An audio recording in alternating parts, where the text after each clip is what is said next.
Welcome to Moments with Marianne and Happy New Year. It's such a joy to spend this time with you. My goodness, we have a very special New Year's Day show coming right up. And our special guest is none other than Byron Katie. So Byron Katie is the founder of The Work, which has one job, and it's to teach people how to end their own suffering. She guides people through this powerful process of inquiry that she calls the work, and they find their stressful beliefs about life, other people, or themselves, which allows radical shifts to take place and change their lives forever. So 10 years after her latest book, beloved spiritual teacher Byron Katie is here today to share with us the profound new perspective on the work with an astonishing yet simple, life-changing process of freeing yourself from the thoughts that cause human suffering. This revolutionary method has transformed lives of millions of people all over the world. So let's welcome to the show Byron Katie. Oh, thank you, Marianne. So good to finally, the two of us can finally get together here. Oh, anytime we can get together is a perfect time, so I'm fine with that. Okay, well. And especially to celebrate your new book, my goodness. Yes, A Mind at Home with Itself. It was really an extraordinary experience for me too. Sitting with Stephen, my husband, Stephen Mitchell, and he had actually translated this wonderful Buddhist text, and he started reading chapters to me and wanting my response, and then writing down my experience of what I was hearing, and of his translation of this Diamond Sutra. And it was, I loved it. And the way I related to it, it was like coming home.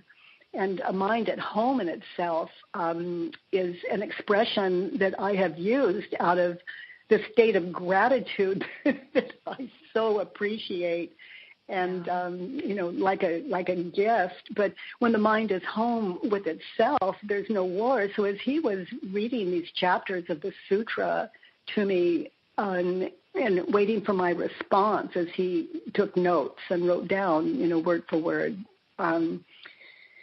it was quite a gift to me. I can say that. Oh, I don't doubt that. And what a delight to be able to have the two of you work together on such a profound piece of work, bringing in the Diamond Sutra and then also gaining your wisdom and insights on this. I mean, it's just this book is like a lighthouse, in a dark room for the mind. I get to hear that from so many people. I had no idea it would be so meaningful to people, and I know it was to me. But this Diamond Sutra, Mind at Home with Itself, it is the story of the Buddha with one of his disciples. And his, I think they call them disciples, but one of his students. And then as Stephen continued to read this to me, I clearly got that, just like all of us, it's like Subhuti, his student, was really the Buddha, the Buddha's mind. So the Buddha, this sutra is really just the Buddha questioning himself and bringing this mind forward and then questioning it, responding out of that. So it really is a mind at home with itself. It's this perfect synchronicity where no matter what happens, no matter what Subhuti says, the student says, or asks the Buddha responds out of this wisdom and kindness. And I just, of course, I felt a home in that. It's because it's the end of war. The end of war in our world is when the mind no longer does war with itself. And that is a perfectly questioned mind open to everything. And so, no surprises there within us once we welcome what is within us and understand it. But, if we don't welcome it, how can we understand it? We have to take time out to understand our own thinking and make friends with it. And so this text is really, I think, a gift to all of us. Again, it certainly is to me. Well, and I love how your book is interwoven with it. And there were many times when I was reading this, I had to stop and just reread what I just read, going, okay, now wait a minute. I mean, it was that profound. I had to take a moment, and it's not often, and I can kind of equate this to like when I was learning how to read Shakespeare. It's some of my favorite pieces to read, where every sentence had such deep, profound meaning within it. Yes. It took time to really unravel the whole thing. And your book, in a little bit of, obviously in a different way, offers the same type of, just the profound nature of it, where we have to really sit and think about it. Yes, because it can hit you in so many ways. One of my sons, he rides his bicycle. That's his sport, and he rides on these mountain trails, and they're hard rides and long rides. And he takes this book on tape with him, and he comes back changed every trip. It's just he hears it differently every time. It just is blowing his mind, and so that's a beautiful thing for me to witness as well, watching one of my own children's mind unravel. Mm-hmm. I'm sure. Oh, I mean, my goodness. Yeah, it was such a journey. And I'm probably one of the many long list of interviewers that has a book that's just has tags all out the side, and I haven't done this in years because usually I make my notes, and we have such a great, organic conversation. And with this, there was so much. I mean, when you talk about in your book, you say life is a dream, and what motivates you to be kind to people, if they're just characters in your dream, it makes you kind of just sit and think, wow, okay, so, there's such a profound truth to that. What you say, Marianne, is so important what you're pointing to, because, we put on our best faces to our friends and the people around us. And why aren't we like that with the characters that we see as self in our own mind, as we see, the people in our own minds, the way we think of them, and the way we see them? Why aren't we as kind to those? You understand from reading the book what I mean. Like if I have if we look at a friend of ours that hurt our feelings, well, that was then. But as we think of them in our minds, are we meeting them with a kind of open mind and understanding, and really listening to ourselves and our self-talk and how we are attacking that image, because that is no longer the person. It's an image in our head of past, future, and there's nothing real about it. So who are we attacking? Just our own mind, which just feeds the ego, which is another way of saying that inside is really going outside of the inside. So it's the self with the self is really, all those images in my head of, I had breakfast this morning, I see that in my mind's eye, and well, that's not me, that's not self, that's an image. And I see me of the future this evening at dinner. Well, that's not self, that's not real, that's dreaming. It's dreaming. And so all of our responses and fears and hopes and all these emotions we feel come out of what we're believing onto those images of not self. So we're really wasting our time until we understand that to go back where I started, until I love those images in my head, I can't love the world. Mm-hmm. And as long as I'm believing what I believe onto those images, I'm going to believe it onto the world. So the place to start is it doesn't matter if we start inside or out. My job here in the world is to bring inquiry to people, because I know the power of questioning my own mind, and I'm watching how this is moving in the world and transmitting one to the other, and it's so powerful to identify what we're believing and to question it out of these 4 questions that are, as I always say, Marianne, are free on thework.com. No need to sign up for anything. They're just absolutely free on the homepage, and anyone with an open mind can do it. And so I'm, of course, invite everyone to that. But, that gets back to the Buddha with Subhuti. That's what was going on, the self, understanding the self. And really getting to the root of suffering and what causes suffering. It's interesting when we look at it and we look at past experiences that is the illusion, and how we are bringing that into our present moment with the pains, the sufferings, the fears, all that. It's like we're reliving that play over and over again, but we're the only character. Yes, we suffer as an effect of believing what we're believing onto false images and people. And if I don't care about you, I don't care about me, because it goes against our nature not to care. That is, the cause of suffering. And so to question what I'm believing about the people in my life leaves me at peace with those people in my head. So we have the end of suffering when we have questioned anything that goes against our heart. Identify it and write it down and sit with it like it's the beloved, because it is. It's coming right out of us. And until we understand it, there's really not a lot of peace.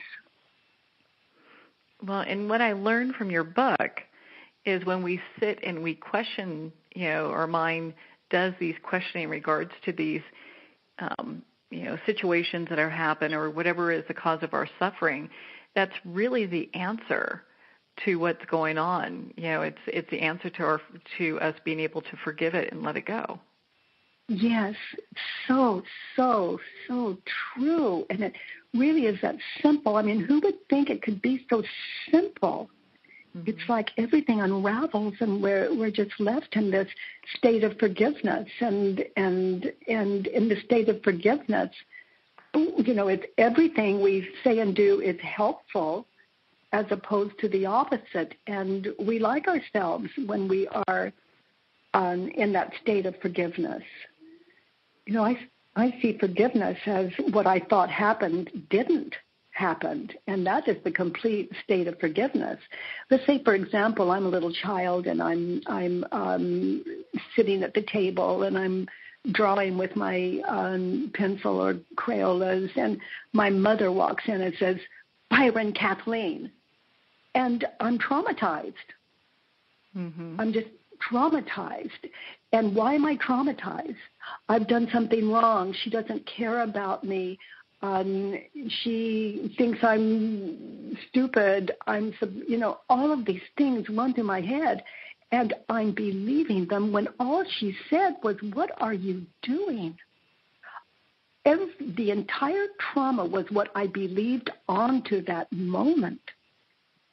Now, when we go back, and let's say as adults, and I look at that, I'm sitting at the table.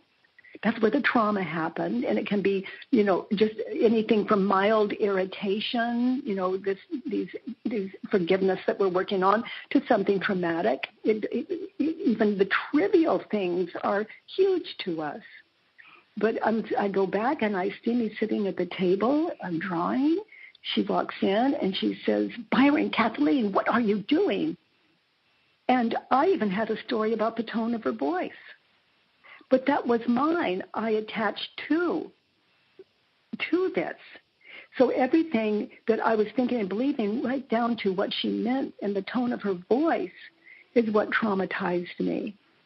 Whereas if I just look at it now, grown up, I look at it, and we can do it at any age, but I look at it and she said, what are you doing? And I've got the answer. And Marianne, it's mind-blowing to have such a simple answer. I am drawing at the table. And that's the answer. And my mind was so guilt-filled that I couldn't see the answer, and it was, to this very simple question. Mm-hmm. So is my mother innocent? 100% when I look at the cause of my suffering. What I believed about her, et cetera, was the cause of my trauma. And Marianne, in 30 years now since this work just showed itself to me so clearly on that floor one day, I just am so clear that there is no exception to that story I just told. I mean, someone says, you did it wrong, and they come at you in that voice. Well, what we're believing about the voice and what we're believing about that person, that is the cause of our fear, of our suffering, of our guilt, of everything. So we can just sit down and get still, meditate on those moments in our lives as they come to us. Or maybe they just happened and we want to get it squared away because we're suffering over it. We're feeling guilty over it. We can just sit down and just get really clear about, like, what are you doing? I'm sitting. I'm quiet at the time. And then I begin to identify everything I was thinking and believing as I write it down. And then I can question it. I can ask with each assumption, is it true? And then meditate on that question. Is it absolutely true that, let's say I was believing that person betrayed me, or that person doesn't like me, or that person's angry at me. If we use that when that person she's angry at me, is it true? And then meditate on that. Can I absolutely know that it's true that she's angry with me? And then to notice how I reacted the moment I believed the thought, and then to allow that time and place, that moment in time, to show me and to get in touch with those emotions, and to just allow them to envelop me, to take me over, to kill me if need be, but to just allow what was there to show itself to me. How do I react when I believe that thought? And then to look at the images of past and future that were going on in my head in that seemingly terrible moment.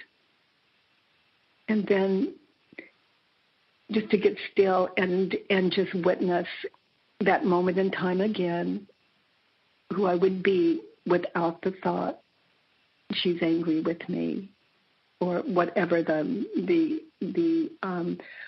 or she betrayed me, whatever I had written down, the assumption, and to stick with that. And then to just, if it was she betrayed me, I would turn it around, I betrayed me, and then meditate on that. Where, in that moment in time, in that situation, where was it that I betrayed me? What is it that I wasn't true to? And then I might find another way, another opposite. She didn't betray me. And then to just sit in that and to see what, when we sit in these 4 questions and these turnarounds, they're all we need to do is get still, ask the question, get really still, meditate on the question, and we're shown through images. Because, we're really good at being in the past and future. So when we look back at the past and we really get still in it, we're shown. So we can see the difference between what was imagined and reality. And we're always at peace when we're in reality. Not reality as we imagine it to be, but reality. It's always safe. It's a place where we understand, where we're helpful, we're in service. And for some of us, a place where, we're not hurting ourselves or other people. And for me, I'll settle for that. And any wisdom that comes forward, for others, is just icing on the cake, because it's at that point, it's selfless. We can't even claim it as ourselves. Wisdom is something, it's a gift that when we clear the clouds away, meaning all those assumptions and judgments, and we get squared away with that, we can see clearly this beautiful universe and world and life in the moment, and it's real. And all of the fog is gone, meaning the assumptions and judgments that we innocently believed, they hide the real world from us. Mm-hmm. So it's any of your listeners out there, if you're suffering, I so invite you to this book, A Mind at Home with Itself, and to thework.com, where you may not be able to understand me. It's just very clear. If I have anything that's valuable at all, it's free on thework.com. Yeah, you have a lot of great resources there. I've used them myself, and I've enjoyed. Oh, I'm so glad you did that. Oh, yeah. All the great interviews and just the tools that you have there that people can utilize. And of course, your new book, A Mind at Home with Itself. And to kind of piggyback on the discussion the topic you were just going over there, it's really interesting when we move the stories away that we have that surround our past, because it seems that most everyone I know has a real deep pain from the past. Like it's either really, someone invalidated them, maybe it's child abuse, whatever the case is, it's something. And it's a real deep pain. And when they really examine that, we realize the people that we had these situations with, they're in deep pain too. Yes. And when we see, who would I be without that judgment or assumption? Who would I be without the thought? We're able to see that person as they really are, as opposed to what we were believing they are, and the compassion that floods us, and the gratitude that floods us, that life in that moment isn't what we believed it to be. In fact, extreme opposite. Life is kind. The world is kind, but what we're believing about the world, that could use a little work. Well, and for a lot of people, it takes them a while to even get to believing the world is kind. Oh my gosh! I think it has to be something that we're left to realize, and that happens as we continue to live on a questioned life. Yeah. To believe any assumption that would arise in me, and they're going to arise, but do I believe it? If I believe it, those emotions are going to show me, that it's something I need to question. But they can arise, and they're completely neutral as they arise, no matter how horrific they used to be. They're neutral because I see clearly they're not true, and it's not something I'm thinking consciously. They're just like clouds in the sky. They just kind of move, and the things that used to bring just a lot of guilt and stress and problems to my life, some of them are even laughable because I'm the only one they're arising to. And the ones that used to hurt are, they don't, because I found peace. It is what forgiveness looks like. It's when your mind, no matter what arises, you understand. The mind ceases to be an enemy. Yeah, and it really becomes really your friend in showing you the things that need to be, viewed and reassessed. Yes. And if there's a ripple, occasionally it's like, oh, good, there's one. There's one. That's something to work. And it just becomes automatic. That's one to question. When I say to work, for some of you that don't understand, I call this inquiry the work. And so to work a thought, what I mean by that is to identify it and question it. Identify and question these assumptions and judgments that run through our mind. They're going to run through, and we don't have a choice. We believe them or we question them. There just is no other choice in life. Yeah. It really... And we go to bed with them. We wake up with them. We spend the day with them. and some of them are, oh, my gosh, they I was so agoraphobic. I was agoraphobic for years, and just locked in a cell in my bedroom with, in a cell, meaning I was locked into this head, into this mind, and it was so fearful that it was terrifying to leave my bedroom, my house, and I just, and the answer was so simple that I just love that people know there's a way. Those of you listening, that if you don't love your life or appreciate your life, or there's suffering in your life, then there is a way. And I learned this from experience, and I don't call it the work for nothing. It's not easy to every time we question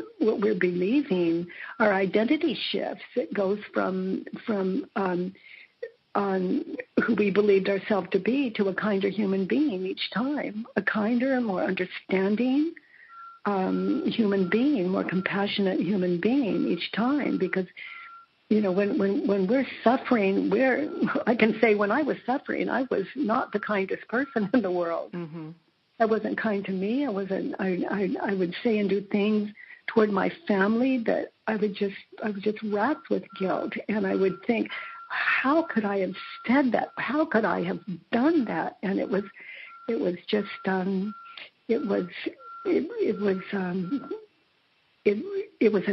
a trap I lived in with no way out. That's what I believed. And then in that moment on the floor, as I lay sleeping on the floor, I just saw that so clearly, and it's not that I just saw it, I experienced it, that when I believed my thoughts, I suffered. And when I didn't believe them, I didn't suffer. And I've come to see this is true for every human being. Mm-hmm.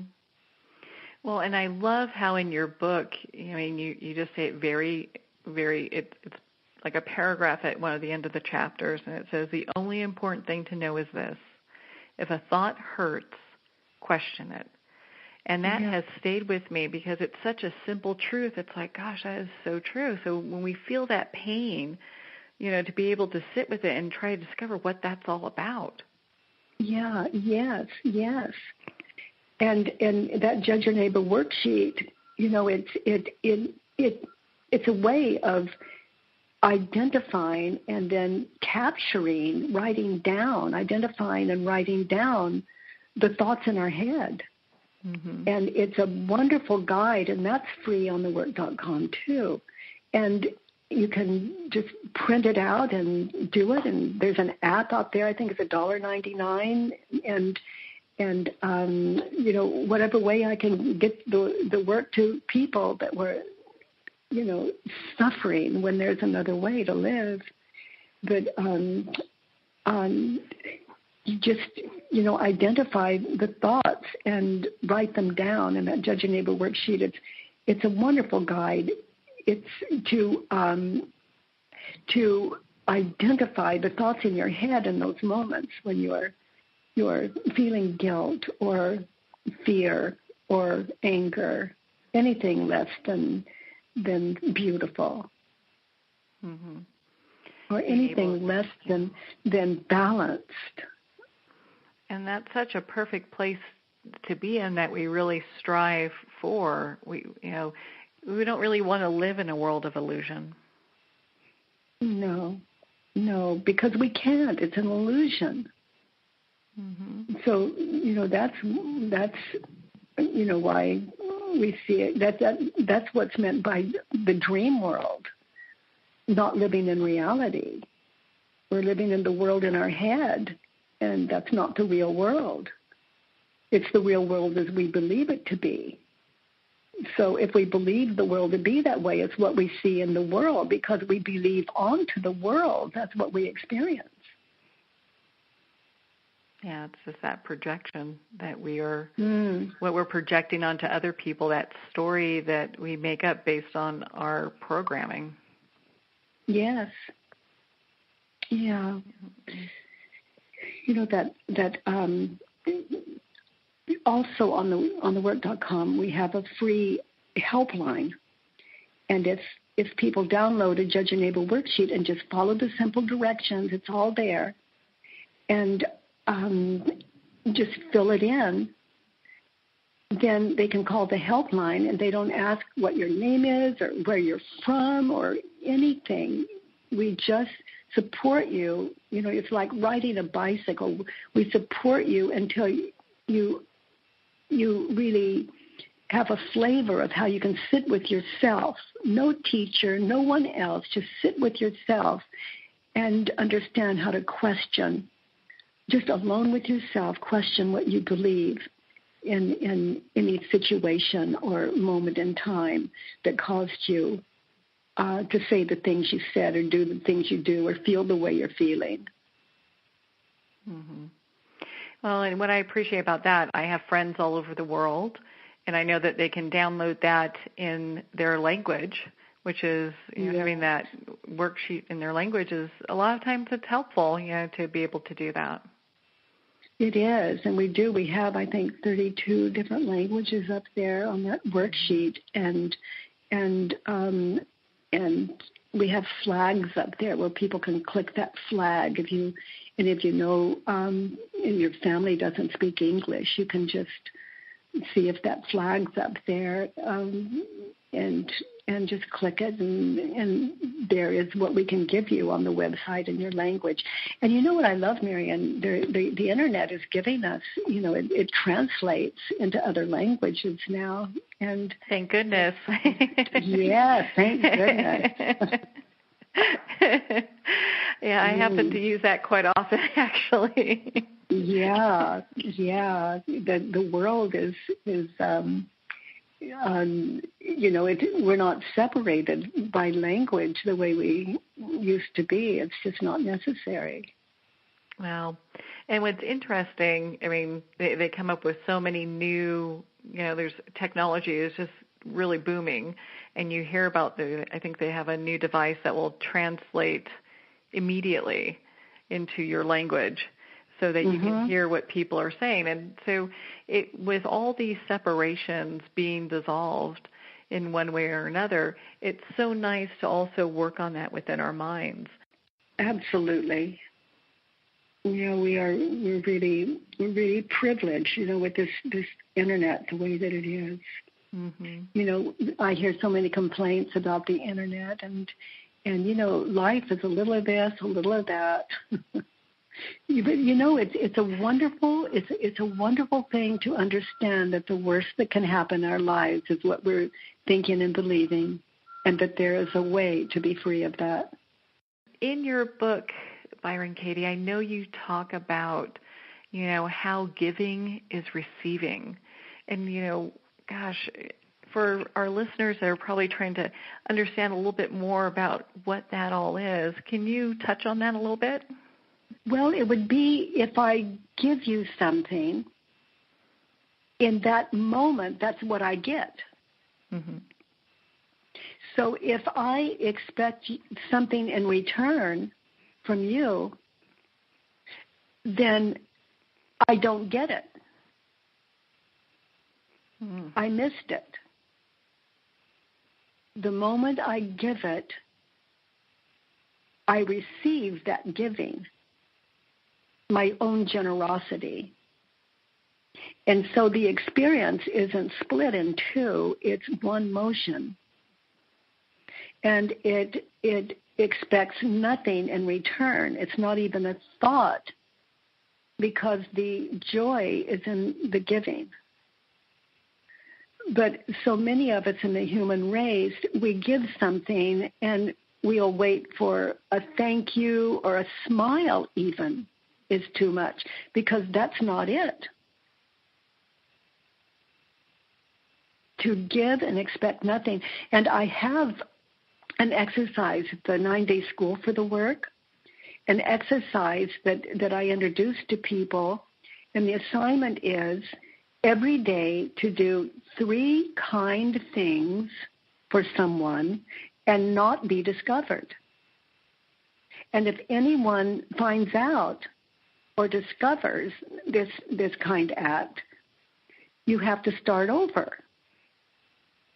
And it is the most wonderful play to watch one's ego and what it does. You know, you might send someone flowers and think, oh, I hope that, you know, with a little love note or something, and oh, I hope the florist tells them, or maybe they'll ask, well, what credit card was it put on, or, you know, so who sent it, and to watch the egos play like that, or just do something kind and like.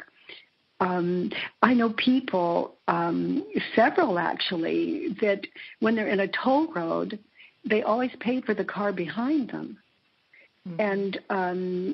And so it's a surprise to the car behind them. And by then the license plate, you know, your license plate is out of sight. But it becomes eventually a way of living where you're thoughtlessly just a kind person. You're just living as a kind person, not a kind person waiting for a payback. So I love this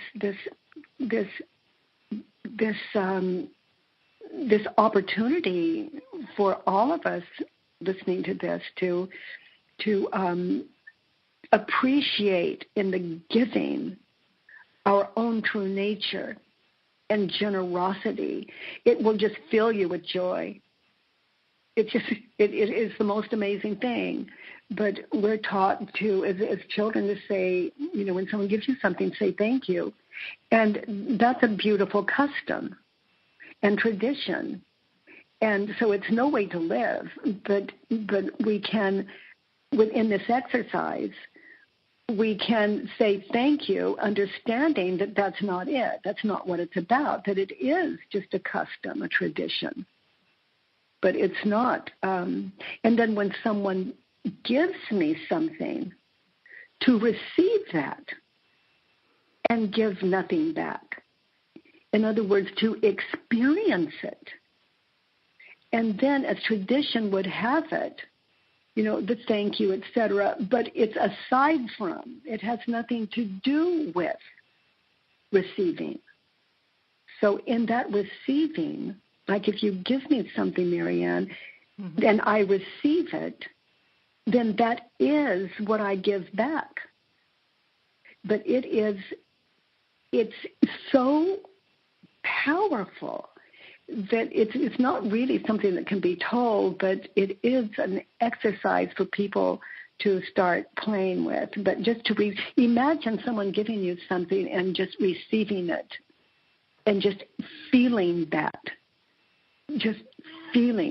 that selfless giving coming at you and not having to give anything in return but just to be with it. It's quite an experience, and eventually in that practice, it becomes a way of life. We can say, thank you, thank you, thank you, thank you, but we don't miss the receiving or the giving. So it goes both ways, to give or to receive. Just, you know, they're not separate. Well, and I love how in your book you have written, every time I give something away, what comes back is freedom. And gosh, isn't that true? Oh, it is, and I think I tell the story in the book of when my house was robbed, and we had gone away for the weekend or the week or something, but we came home and I had a large tri-level home, and we opened the door and everything was gone, furniture, everything. They had brought big moving van into the back of our house, as it turned out, and just emptied it. Oh, my goodness. And I just felt relieved. It was just because I couldn't think, I'm receiving that gift, and there's nothing that isn't a gift. So it was, this just flooded with this gratitude. You don't have to dust it. You don't have to insure it. You don't have to. And then my mind was flooded with, they could take my jewelry and give it to their wives or daughters or sell it, and and how far that gift would the life of everything in my house. And if I would reach for something, it was gone, and I would immediately see people appreciating it or trading it or buying. I could even see them buying alcohol that they really, really needed. It got really strange, because they were going into some terrible physical pain. But it was the things that came to my head that brought such joy. Now, my husband, on the other hand, was saying things like my things. And to me, that was bizarre because they were not his things. They now belong to other people. So he's saying my this and my gun collection and my coin collection and my this, my that, my favorite this, and all the neighbors agreeing, and then the police came and they all agreed that they were his things, and it doesn't mean we don't file a police report. It doesn't mean we don't follow through. It's just that there was no malice in my world. There was no loss in my world. And that is the giving, and that's what I received. And it was, I wish that I had, I hope my words are clearer in the book for the joy, the gratitude I actually felt. It doesn't mean I don't lock my doors. It doesn't mean I have a very well-lived life. There's just no worry in it. Life happens. It happens. And how are we going to receive it? Out of a state of gratitude that's real and not phony? Or out of loss and anger and fear? It's, this questioning one's mind leaves us sane and clear. And we're able to deal with life, whereas my husband couldn't find the phone number for the police. I have no problem. You because there's no loss in me. There's only gain and clarity, and it's just loving what is, because when we don't, we're not happy in our world. And to be happy is not to be a fool. To be happy is, to my mind, where I'm the happiest is when I'm balanced and I'm enjoying life as I understand it to be. And which is what we're all doing. We love or hate life as we understand it to be. It's as so we profound. believe it to be. Yeah. Yeah. That's really, it really brings you to a different level of questioning, because you get to choose what you would like your experience to be. Yes. Yeah. It's your emotions will show you when there is something, when you've when your mind has stumbled into territory that isn't helpful, and you can identify what you were thinking and believing that was not helpful, and emotions will let you know. And then you can write it down and sit in these 4 questions. I think it was Socrates that said, an unquestioned life is not worth living. Mm-hmm. And I have found this to be absolutely the case. Without a doubt. And even to the point, and here we go with another one of your quotes. I think I have time for one more here, is when we talk about just, the questioning of our minds, and this one question really stuck with me. Are you enlightened to your own stressful thinking right now? That's the only enlightenment that matters.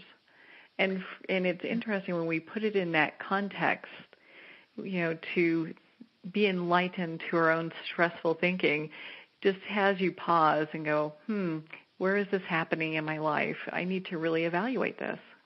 Mm-hmm. Mm-hmm. And it also doesn't give us our whole life that we have to do this. It's just in those moments when we're stressed, mm-hmm. or guilty, feeling those guilty. It's victims are violent people, and when we're violent, then we're piling guilt on guilt. So to just know that there is a way, no matter how terrible we're feeling, that in the moment we can identify what we're thinking and believing and question it. And it'll shift all the days of our life. It really provides, it brings us back to that freedom part. It really provides us freedom when we're willing to just look at these things for what they are and kind of wash away those stories with those 4 questions. Yes. They dissipate because what's true can't live. What's not true can't live. It's false. Mm-hmm. Mm-hmm. So it leaves us in reality, and reality is always kinder than what we're believing about it. Always. Yeah, and it's interesting when we do the work and we pick up your book, and obviously we do our little worksheet as well, Judge Your Neighbor worksheet, and work through all that. We really get to see all the places where we do have judgments and stories and illusion, and how we can kind of break that down and start chipping away at those. Yes, yeah. It's all it takes is an open mind. So anyone with an open mind can do this, but it really does take an open mind. And to me, an open mind is a state of grace, because our minds aren't always open. When we're believing something, no one can change our mind. When someone's believing what they're thinking and they're angry and you try to change their mind, it is hopeless. They just dig in. So it just leaves us to be open enough to question what we ourselves are believing and leave the world alone.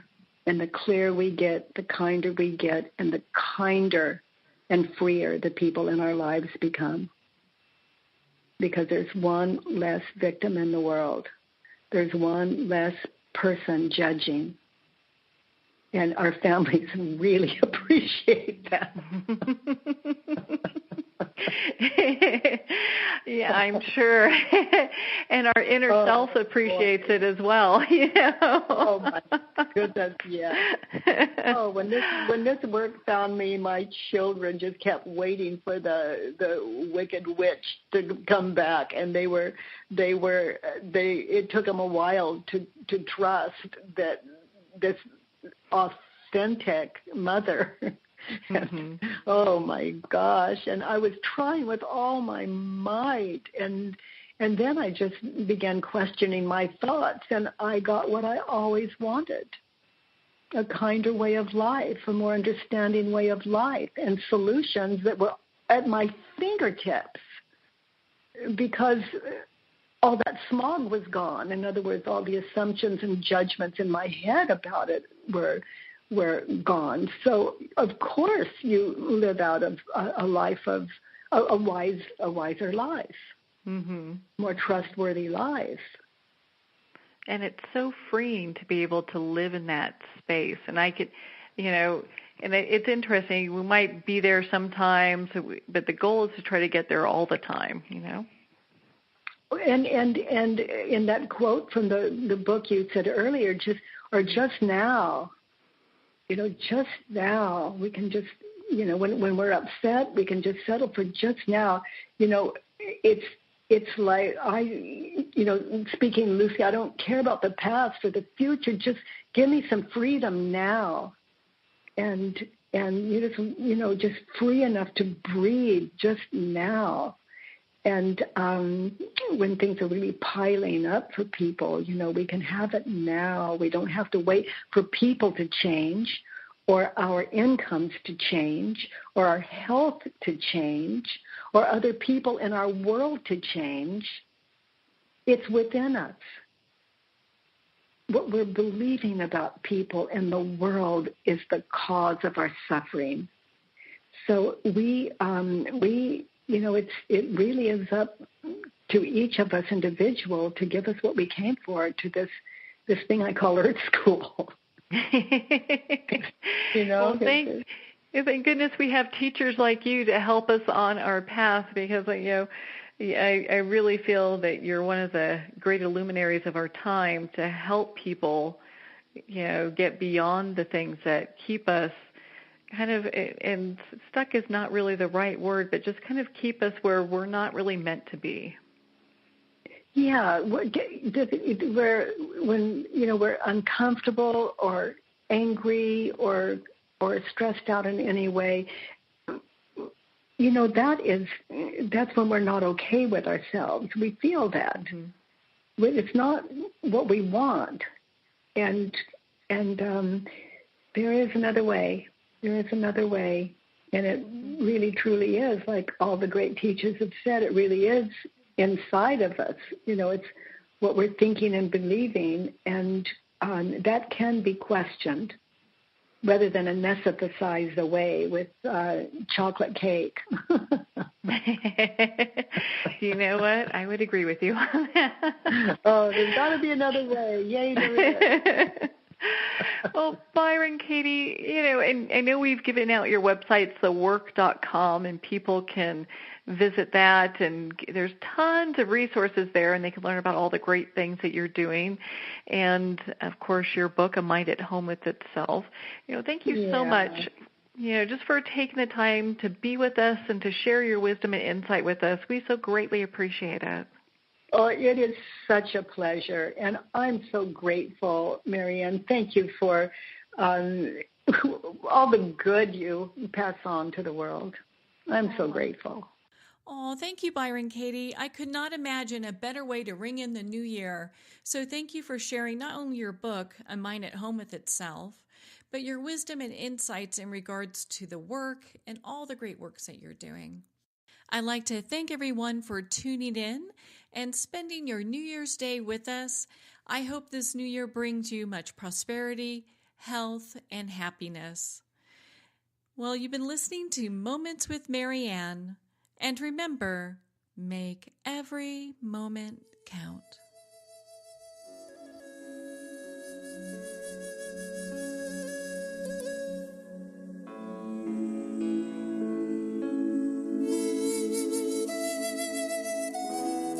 In a single moment, your life can change. Moments with Marianne is a transformative hour that covers an endless array of topics with the best of the best. Her guests are leaders in their fields, ranging from inspirational authors, top industry leaders, and business and spiritual entrepreneurs. Each guest is gifted and a true visionary, a recognized leader in her own work, and while teaching others to develop, refocus, and grow, Marianne will bring the best guest and sometimes a special surprise. Don't miss this. You never know just which moment will change your life forever. Moments with Marianne airs every Thursday, Friday, and Sunday at 8 p.m. Eastern, 6 p.m. Mountain Time. Make sure to tune in and visit momentswithmarianne.com for more information.